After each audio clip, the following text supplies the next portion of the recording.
নমস্কার, আমি শুভাশিস ব্যানার্জি আর আমার সঙ্গে এই মুহূর্তে দেখছেন আওয়ার প্রোগ্রেস। আজকে আমরা যে বিষয়টি উত্থাপন করব সেটি হলো সিএস পর্চা বা খতিয়ান আপনারা কোথায় কিভাবে পাবেন এই বিষয়ে আজ আলোকপাত করব। তার আগে একটু সিএস রেকর্ড সম্পর্কে বলে নিই।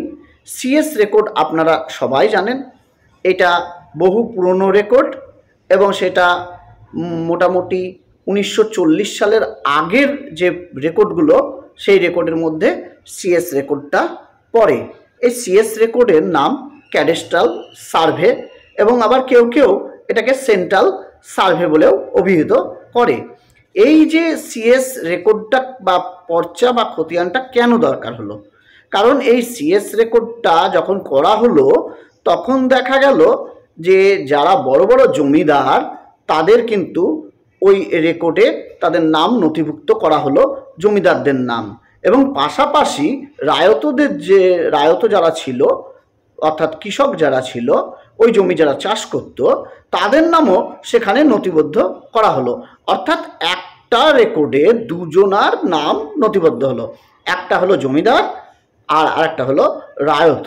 এবং সেক্ষেত্রে জমির পরিমাণ, তারপরে জমির শ্রেণী, সমস্ত কিছু দেওয়া হলো এবং প্লট করে ভাগ করা হলো জমিগুলোকে।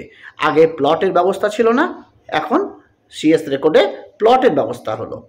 এইবার সিএস রেকর্ডটা কেন দরকার হয় মানুষের? দেখুন, মোটামুটি আরএস রেকর্ডে জমি জমার যে সমস্যা সেটা 90% মিটে যায়, সমস্যার সমাধান হয়ে যায়। 90% বলতে পারেন এটা, যে 90% সমস্যার সমাধান আরএস রেকর্ড বা খতিয়ান দেখে হয়ে যায়।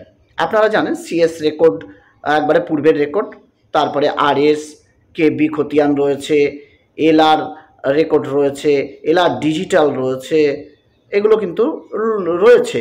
কিন্তু মনে রাখবেন আরএস রেকর্ড আসা পর্যন্ত আপনারা মোটামুটি জমির যে কন্ট্রোভার্সি বা সমস্যা 90% সলভ হয়। এবার সিএস রেকর্ড দরকার হয় যে কেন দরকার হয়?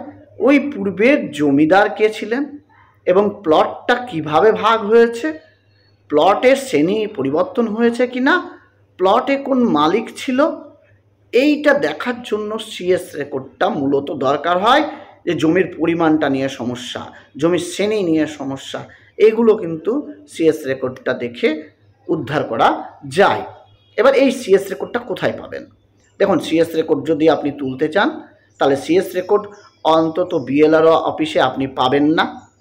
তারপরে যদি এসডিএলআর অফিসে যান সেখানেও সিএস রেকর্ড বা সিএস খতিয়ান বলুন বা পর্চা বলুন পাবেন না। এটা যদি আপনি পেতে চান তাহলে আপনাকে ডিএল অ্যান্ড এলআরও অফিসে আপনাকে আবেদন করতে হবে। এই ডিএল অ্যান্ড এলআরও অফিস অর্থাৎ জেলার সর্বোচ্চ ভূমি অফিস বলতে পারেন যেটাকে, এই সর্বোচ্চ জেলার ভূমি অফিসে আপনাকে আবেদন করতে হবে। এই আবেদনটা একটা A4 সাইজ পেপারের উপর করতে পারেন এবং A4 সাইজ পেপারের ওপরে হাতে লিখেও করতে পারেন, কিংবা এটা প্রিন্ট করেও করতে পারেন। কোর্ট ফি স্ট্যাম্প দিয়ে আপনি আবেদন করবেন।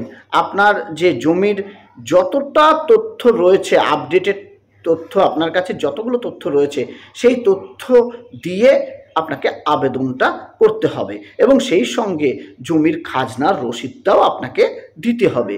এইবার যেই আপনি ডিএলআরও অফিসে আবেদন করলেন, আবেদনটা আপনি ফুলফিল করলেন, আবেদন জমা দিলেন, জমা দেওয়ার পর ডিএলআরও অফিস আপনার তথ্যের ভিত্তিতে সেই জমির সিএস রেকর্ড, তাদের যে রেকর্ড রুম রয়েছে সেই রেকর্ড রুমে সন্ধান করবেন।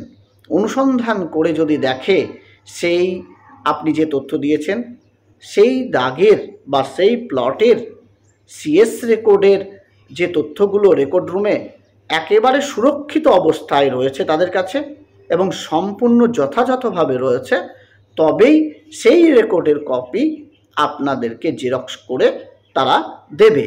আর যদি দেখা যায় ডিএলআরও অফিসে আপনার সিএস রেকর্ড যে দাগ নম্বর আপনার যেটা রয়েছে আর তাদের রেকর্ড রুমে যে তথ্য রয়েছে সেখানে ছেঁড়া রয়েছে বা অসম্পূর্ণ রয়েছে, তাহলে কিন্তু সেই তথ্য আপনাকে তারা দেবে না ডিএলআরও অফিস। তখন কিন্তু আপনি কি করবেন, তখন আপনার কিন্তু কিছু করার থাকবে না। সেক্ষেত্রে তারা অসম্পূর্ণ তথ্য দিয়ে বিভ্রান্তি করতে চাইবে না, কিংবা ছেঁড়া পৃষ্ঠা রয়েছে সেটা দিয়ে কিন্তু আপনাকে পরিষ্কার বলে দেবে নাই, তথ্য আমাদের কাছে নেই, তাই বলবে তারা। বেশিরভাগ অনেককেই বলে দেয় যে তথ্য নেই, তাই বলে দেয়। এবার আপনি তার উপরেও যদি তথ্য পেতে চান, তাহলে আপনাকে আদালতের দ্বারস্থ হতে হবে। আদালতে গিয়ে আবেদন করতে হবে যে আমাদের সিএস রেকর্ড ডিএলআরও অফিসে পাওয়া যাচ্ছে না, এবং যে আপনি আবেদনপত্র ডিএলআরও অফিসে জমা দিয়েছিলেন তার রিসিভ কপিটা আপনার কাছে রাখতে হবে। তখন আদালত কিন্তু নির্দেশ দিতে পারে যে আপনারা এত সময়ের মধ্যে সিএস রেকর্ডটা খুঁজে দেন, কিংবা কেন পাননি বা কেন পাওয়া যায়নি বা কেন সুরক্ষিত রাখা গেল না তার কারণ জানতে চাইবে আদালত।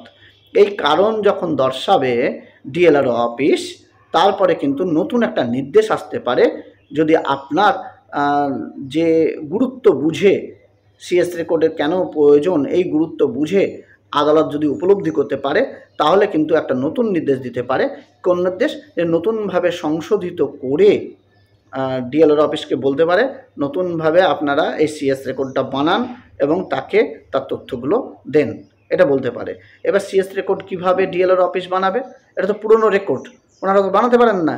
কিন্তু হ্যাঁ, ওনারা বানাতে পারবেন RS record, KB record, LR digital, LR record. এই রেকর্ডগুলোর সমন্বয় সাধন করে ওনারা এটা করতে পারেন। তবে এটা 100% যে সঠিক হবে তা তো নয়, কারণ পুরনো রেকর্ড এটা 100% সঠিক নাও হতে পারে।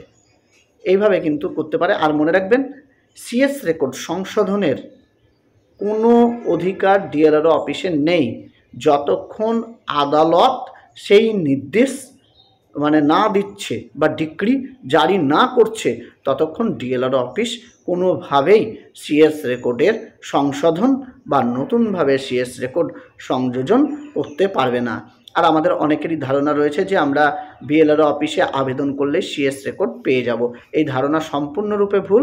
এই সিএস রেকর্ড ডিএলআরও অফিসে রাখা হয়, আর অনেক ক্ষেত্রে যেখানে ডিএলআরও অফিসে পাওয়া যায় না, সেই সব জায়গায় কিছু কিছু ক্ষেত্রে জেলা শাসকের মালখানা বলে একটি জায়গা রয়েছে, সেখানে বহু পুরনো দিনের নথি লিপিবদ্ধ রয়েছে বা সেখানে রয়েছে, কিন্তু অসুরক্ষিত অবস্থায় রয়েছে। পেপারগুলোর জীর্ণ দশা, পেপারগুলোয় হাত দিলেই ছিঁড়ে যায়, এরকম অবস্থায় কিন্তু জেলা শাসকের মালখানায় রয়েছে। ওখানে কিন্তু সবার প্রবেশ নিষেধ, সবাই প্রবেশ করতে পারবে না। শুধুমাত্র জেলা শাসক যদি মনে করে বা জেলা শাসকের কাছে কেউ যদি আবেদন করে এবং জেলা শাসক সেটাকে যদি যথাযোগ্য হিসাবে বিচার করে, তখনই কিন্তু সেটা বের করা হয় বা খোঁজা হয় এবং দেখা যায় যে অবস্থা খারাপ। এগুলো একমাত্র আদালতের নির্দেশ ছাড়া হয় না, জেলা শাসকের মালখানা থেকে কোনো কিছু বের করা যায় না। যাই হোক, আজকের ভিডিওটি এইটুকুই। ধন্যবাদ ভিডিওটি দেখার জন্য। আমি শুভাশিস ব্যানার্জি আজকের মতো বিদায় নিচ্ছি। আবার পরবর্তী ভিডিওতে আপনাদের সঙ্গে খুব শীঘ্রই দেখা হবে।